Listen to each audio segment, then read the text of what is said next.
আসসালামু আলাইকুম ওয়া রাহমাতুল্লাহি ওয়া বারাকাতুহু। আজকে আমি আপনাদের সঙ্গে শেয়ার করতে চলেছি মাছের একটা অসাধারণ একটি রেসিপি। সারাদিন একঘেয়েমি খাবার খেতে খেতে যখন মুখের অরুচি চলে আসে তখনই খুবই শর্টে এবং খুব সুন্দর করে কীভাবে রান্না করলে পারে মুখের স্বাদও আসে এবং সময়ও কম লাগে, এই একটা রেসিপি আমি আপনাদের সঙ্গে শেয়ার করতে চলেছি। আজকে আমরা যে রেসিপিটা আপনাদের সঙ্গে শেয়ার করতে চলেছি সেটা হলো মাছে আলুতে মটরচিংড়ি দিয়ে একটা সুন্দর তরকারি।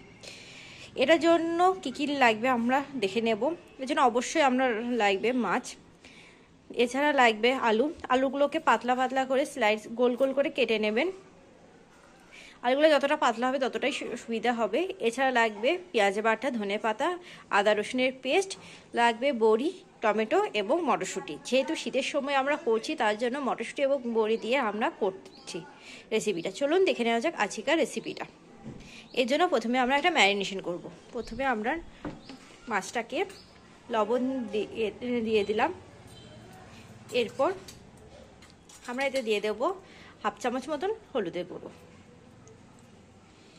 এরপর দিয়ে দেব এতে হাফ চামচ মতন লঙ্কা গুঁড়ো, আর দেব অল্প সামান্য মতন সরিষার তেল। এই তেলটা দেওয়ার কারণ হলো মাছটা যখন আমরা তেলে ফ্রাই করব তখন মাছটা যেন না ছিটকায়। এবার এটাকে ভালো করে মাখিয়ে নেব।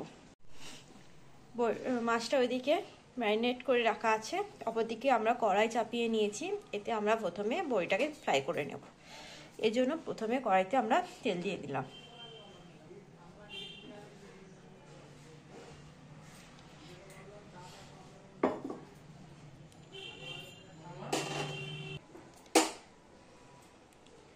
তেলে বড়ি গোটা একে একে আমরা দিয়ে দেব।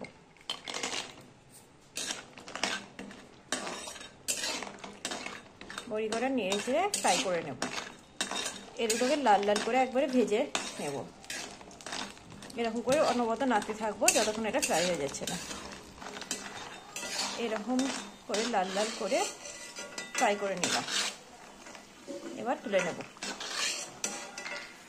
এই পর্যায়ে এবার আমরা ওই তেলে মাছগুলোকে ফ্রাই করে নেব।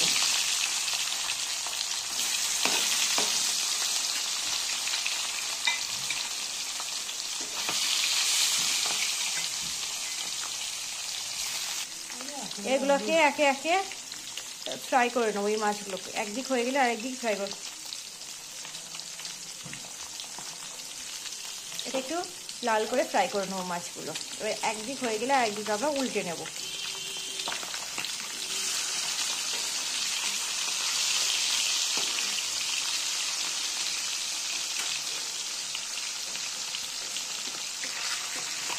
মাছগুলোকে আস্তে আস্তে ফ্রাই করে নেব, তাড়াহুড়ো করবো না ফ্রাই করার সময়। এবার মাছগুলোকে একে একে তুলে নেব।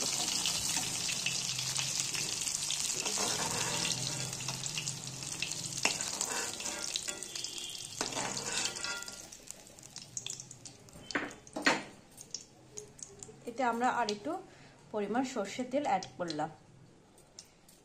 এবার আমরা মেন রান্নাতে এগিয়ে যাব। এর জন্য প্রথমে আমরা এতে কালো জিরে দিয়ে দেব। আপনারা কালো জিরেটা চাইলে স্কিপও করতে পারেন।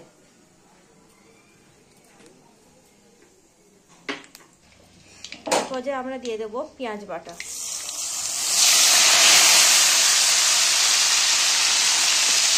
পেঁয়াজ বাটাটা একটু বেশি পরিমাণে লাগবে। এটা আমি মোটামুটি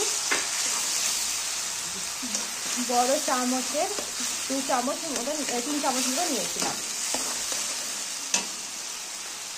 এই পর্যায়ে আমরা আদা রসুনের পেস্ট দিয়ে দেব 1 চামচ মতো। এটাকে ভালো করে মিশিয়ে নেব। এতে আমরা অ্যাড করব স্বাদ মতো লবণ।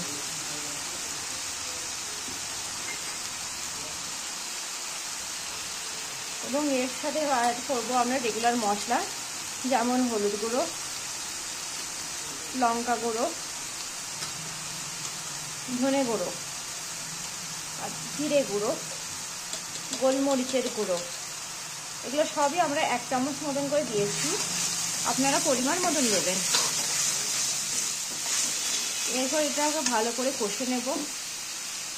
এই পর্যায়ে একটু করে জল অ্যাড করব আর করতে থাকবো।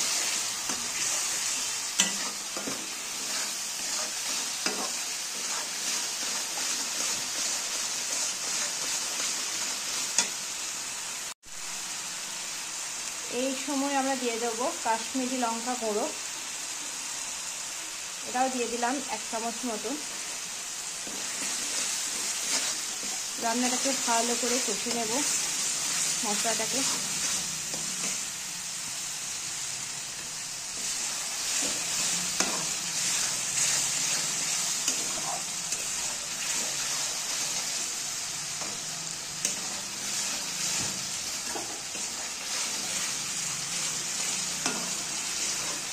মশলা থেকে যতক্ষণ না তেল ছেড়ে আসবে ততক্ষণ এটা কষতে থাকবে। এবার দিয়ে দেবো টমেটো কুচি। এখানে আপনাদের সঙ্গে একটা চিজ শেয়ার করি, টমেটোগুলোকে এখানে একটু পাতলা করে স্লাইস করে কাটার চেষ্টা করবেন, তাহলে এটা খুব তাড়াতাড়ি মশলার সঙ্গে মিশে যাবে।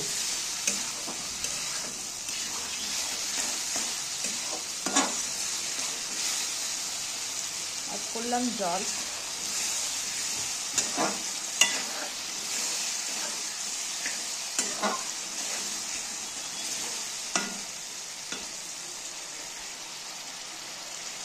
এই পর্যায়ে আমরা দেব মটরশুঁটিগুলো।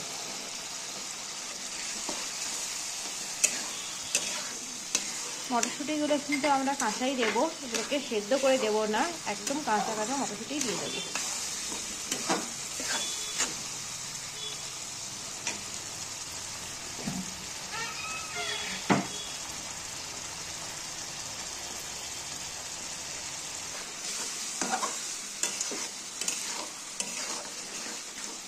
দেখুন কষতে কষতে কত সুন্দর একটা কালার চলে এসছে।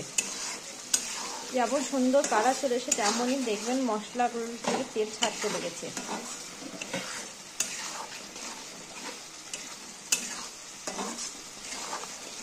এবার আমরা দিয়ে দেবো আলুগুলো। এখানে আপনাদেরকে আরেকটা জিনিস শেয়ার করি, আলুগুলো আপনারা যখন কাটবেন তখন গোল গোল করে এবং পাতলা পাতলা স্লাইস করে কাটার চেষ্টা করবেন। পাতলা পাতলা করে গোল গোল করে কাটলে আলুগুলো খুব তাড়াতাড়ি একটু সেদ্ধ হবে এবং খেতে খুবই সুন্দর লাগবে। আপনারা আলুটাকে অন্যান্যভাবেও কাটতে পারেন, আলুটাকে ডুবো ডুবো রাখতে পারেন, আলুটাকে 4 ভাগ করে কাটতে পারেন, 1/4 ইঞ্চি করে কাটতে পারেন, বিভিন্ন প্রসেসে আমরা কাটতে পারেন, কিন্তু এই প্রসেসে কাটলে খেতে ভালো লাগবে। রান্নাটা সুন্দর লাগে, যেমন খেতে সুন্দর লাগে, মশলা যেমন সঠিকভাবে পড়লে এবং তার সঙ্গে কাটা এবং গার্নিশিংটা যদি ঠিকঠাক হয় তাহলে খেতেও ভালো লাগে এবং খাওয়ার যে ইচ্ছাটা থাকে সেটাও দেখবেন দ্বিগুণ বেড়ে যায়। এরপরে অল্প একটু জল দিয়ে নিলাম, এটাকে ভালো করে মিশিয়ে নেব। জলটা এখানে আমরা পরিমাণ মতন ব্যবহার করবেন। ভালো করে নেড়ে চেড়ে নিলাম। এবার এটাকে আমরা কিছুক্ষণের জন্য ঢাকা দেব এবং আঁচটা মিডিয়াম আঁচে রাখবো যাতে আলুগুলোকে সেদ্ধ হয়ে যায়। এর জন্য আমরা একটু ঢাকা দেব।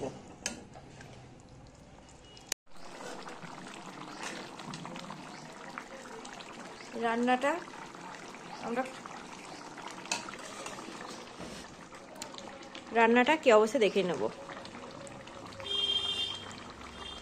আলুগুলো মোটামুটি সেদ্ধ হয়ে এসছে, বড়িগুলোকেও দেখে নিলাম। এবার মাছগুলোকে দিয়ে দেবো, ভেজে রাখা মাছগুলোকে।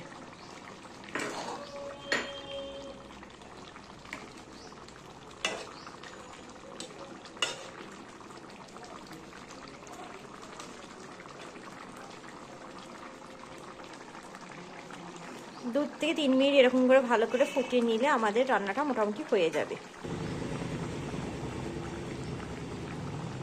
ভালো করে ফুটিয়ে নিলে আমাদের রান্নাটা হয়ে যাবে।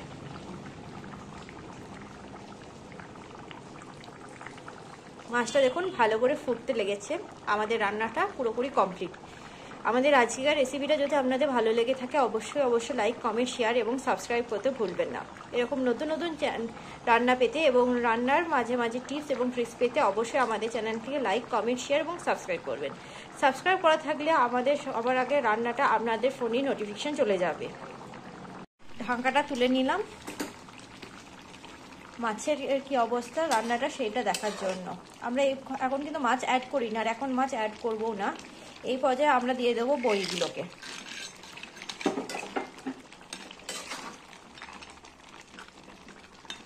আর দিয়ে দেবো ধনেপাতা কুচি।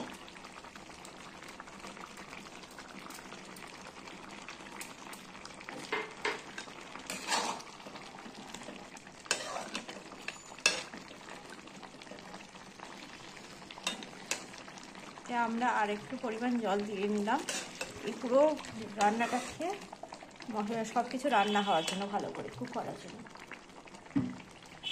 এই পর্যায়ে এবার আমরা এতে ঢাকা দিয়ে দেবো এবং কুক হওয়ার জন্য কিছুক্ষণ রেখে দেবো।